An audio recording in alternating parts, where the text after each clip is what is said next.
Okay, so this lesson is about logarithms. All right, so an exponential equation, I'm just reading on your notes here, is when the variable is in the exponent. Okay, so something like this. If you had, let's say, 5 is equal to 3 to the x, right? And what you're trying to solve for is up here as an exponent, right? Or maybe you have 7 to the x plus 1 equals 2, right? But again, the x that you're solving for is up here as an exponent.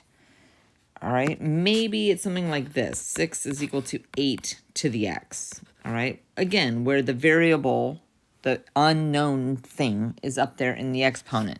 Okay, so not something like this. Okay, here where you're solving, the variable is not the exponent, it's the base. Okay, now in order to solve some of those exponential equations, we use its inverse function, which are called logarithms. Okay, logarithms. And all a logarithm is an exponent. Okay, so I'm going to write some equivalent statements here and just kind of recognize that you can write things in more than one way, and some ways are easier than others. Okay, so for example, you may have an equation that's in this form. A is equal to b raised to the x. Okay, but I can rewrite that like this. It would be log base b of a equals x. Okay, those two things that I wrote in pink are absolutely equivalent. Now, there are a couple of conditions here. Okay, so I'm going to put these down here and make sure I highlight them for you. Okay, b has to be greater than 0. B cannot equal 1, and A has to be greater than 0. Okay, those three things have to be true for logs to work. Okay, so here they are. They're all highlighted for you. Okay, now there's a couple other things that you want to know. Let me switch colors here. Here we go. All right, so common logs are logs that are in base 10. So if you had something like this, a is equal to 10 to the x, and I wanted to write this in log form, I could just write log, just the word, and then a equals x. And there's kind of like a little imaginary, invisible 10 right there, okay, that you don't have to write. In fact, you're encouraged not to. Okay, and then there are also some things called natural logs. And natural logs are in base E, literally the letter E. E is a constant. It's kind of like pi or 2 or 5 or 7. It does have a numerical equivalent. It's 2.718. We'll talk more about E later. All right, so if you had something like this, a is equal to e to the x, I could rewrite that in natural log form. So natural log, the base is e, there's a, there's x. Okay, now the easiest way that I know of to memorize the order of these things is that b stands for the base, B stands for the base, X stands for the exponent, and A is the answer. Okay, so when you hear me say log base, answer, exponent, that's what I mean. So let's go down here and do example number 1. And all it's asking you is to switch it from one form to the other. We are not solving. So here, if 3 is my base, 2 is my exponent, and 9 is my answer, switching it, it would be log base, answer, exponent. Okay, let's try another. This one would be log base answer exponent. Okay, scooting this over here, log base answer exponent. Okay, and again, as long as you can remember that order, this is all going to work just fine. Log base answer equals exponent. Okay, continuing. Log base answer equals exponent. All right, and then this one, when you see a base that is e, you automatically are required to use natural log. So natural log, the base is e, you don't write it on natural logs. The answer is 7, and the exponent is d. Okay, so now we can do this the other direction as well. So notice that on 2a, I have a logarithmic equation, but I'm going to switch it into an exponential equation. So this time it's going to be the base to the exponent equals the answer.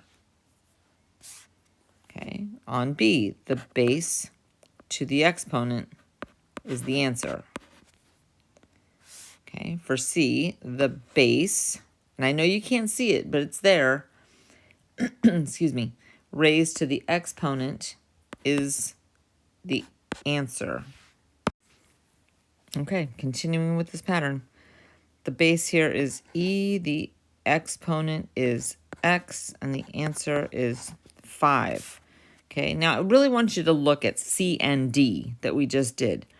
Okay, the order of the things that you're putting into these equations is so unbelievably important.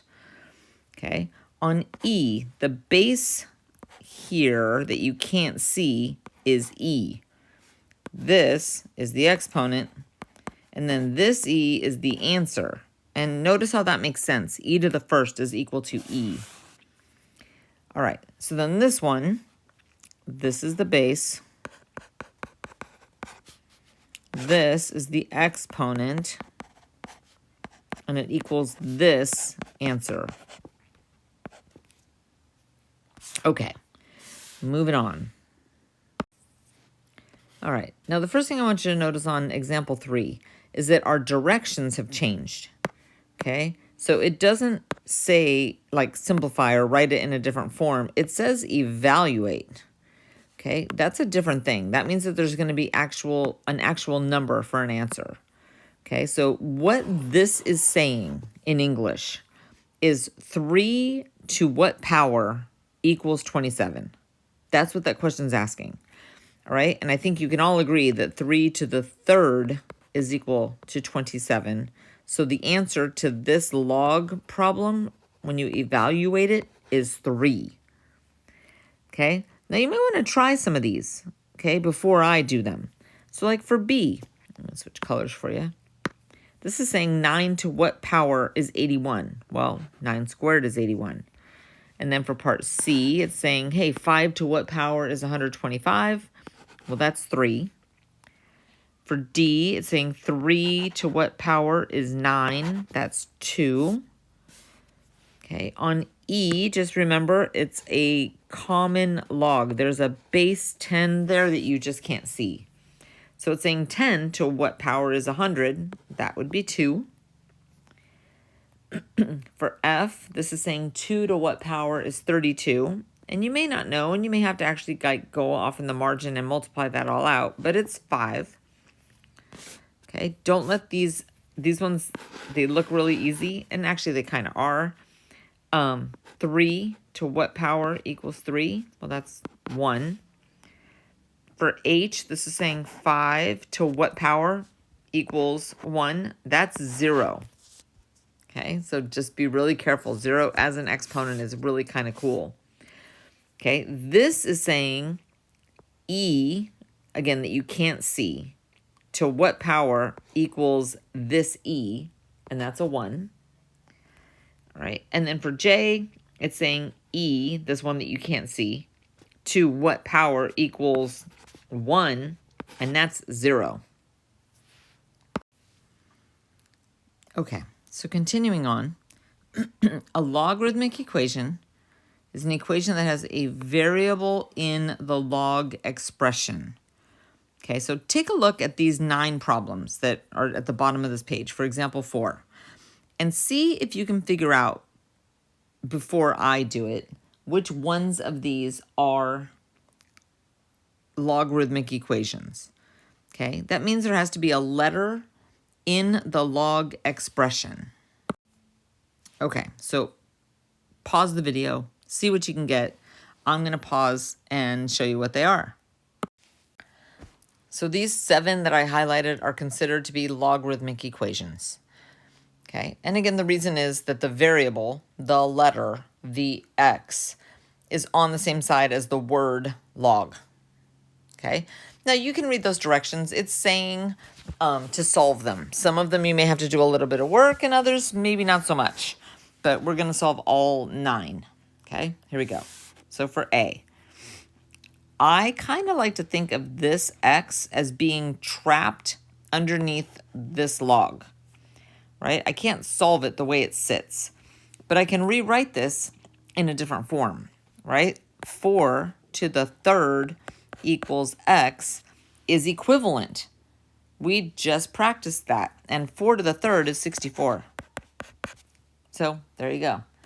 Okay, for this one, sort of the same situation. This x right here is trapped under this log.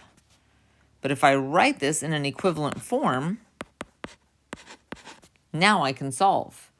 Okay, now I know that you want to take the square root. Totally get that. And you want to write that it's plus or minus 10.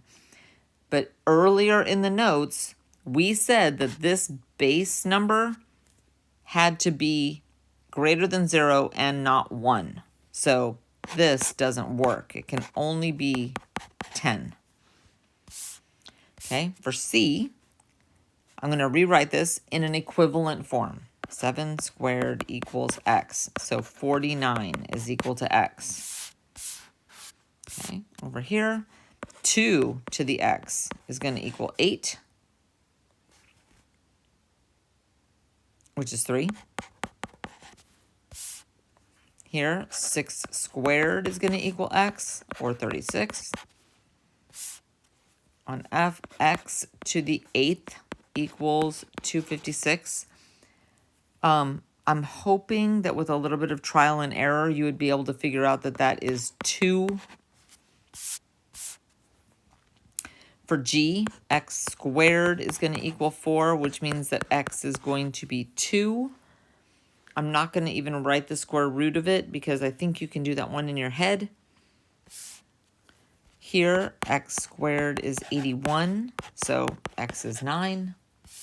And over here, 3 to the x is 81. And I think, again, with a little bit of trial and error, you can figure out that x equals 4.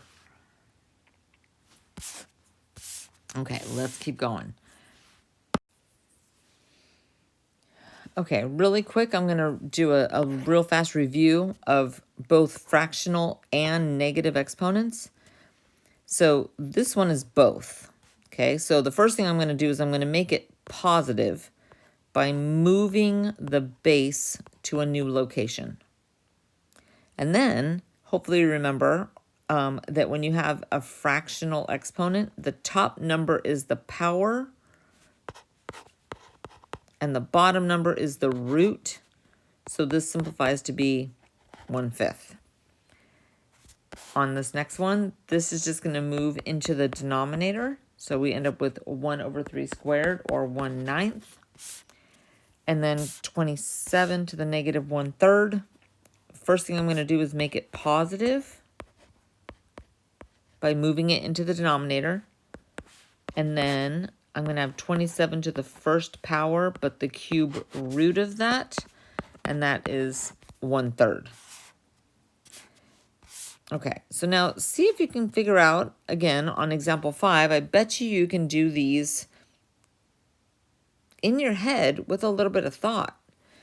Okay, so this is asking you 8 to what power would be 1/64?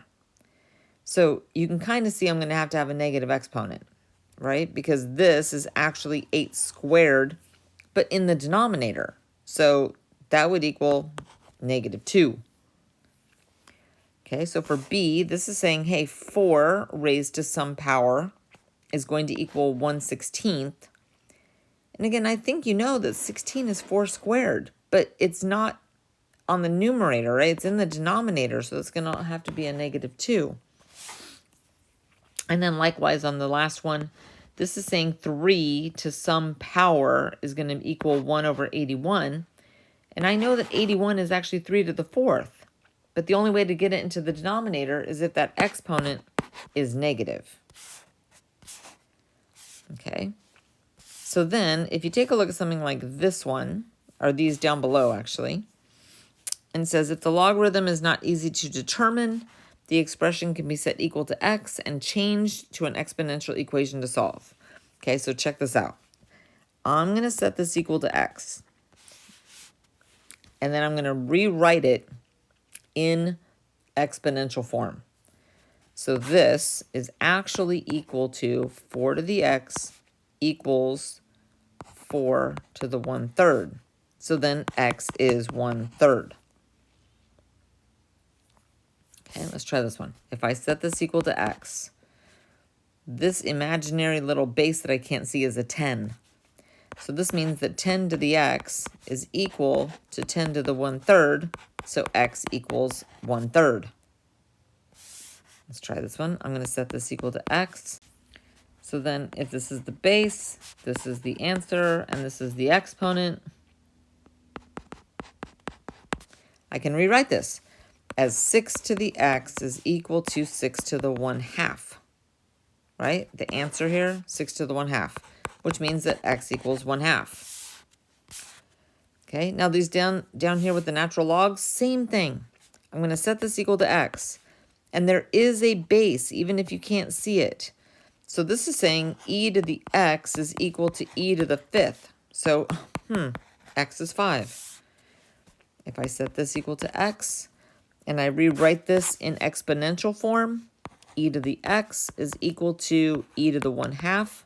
X is 1/2. And here, if I set this equal to x, I now have e to the x is equal to e to the 2/3. X is 2/3. Okay, so now for this last page. Okay, last page of notes here. It says, sometimes you'll need to change the bases to be the same.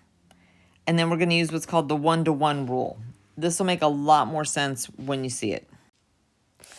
Okay, so I'm going to do exactly what I've been doing. On this problem, I'm going to set it equal to x. And then I'm going to change it from log form into exponential form. Okay, now this one's not as easy. But if you remember that 27 is actually 3 to the 3rd power, and it's being raised to the x, then when you have an exponent raised to another exponent, those get multiplied. And over here, if I just have a plain old 3, that's really the same as 3 to the 1st. Okay, so here's what that 1-to-1 rule is that was mentioned up above.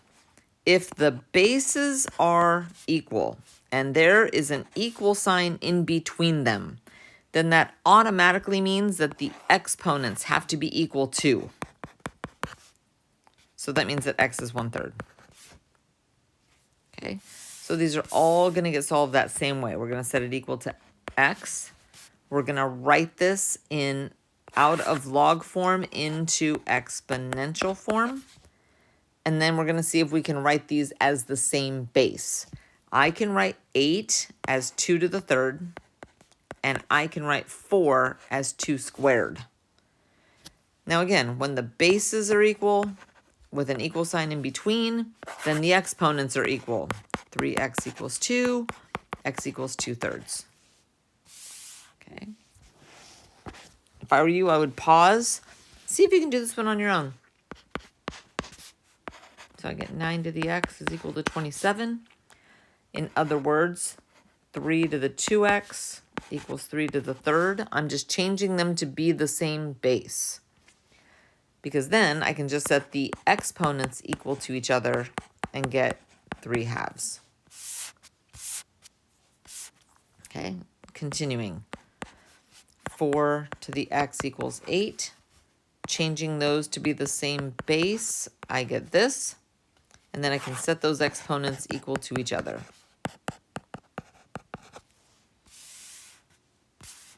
Okay, on this one, ooh, I like this one. Let's set this equal to x. 25 raised to the x is equal to 1 over 125. Now I want these to be the same base. So I'm going to change them to base 5. 5 to the 2x is equal to 5 to the negative 3.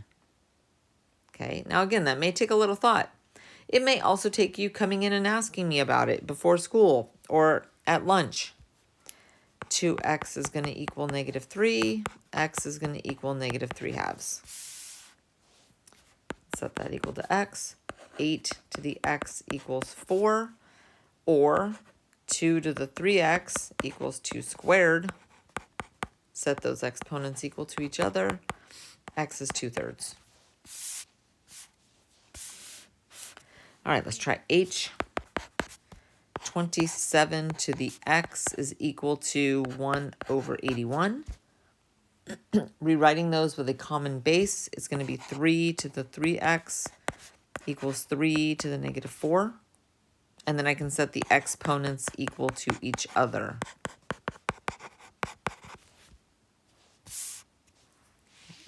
Here, 4 to the x equals 32.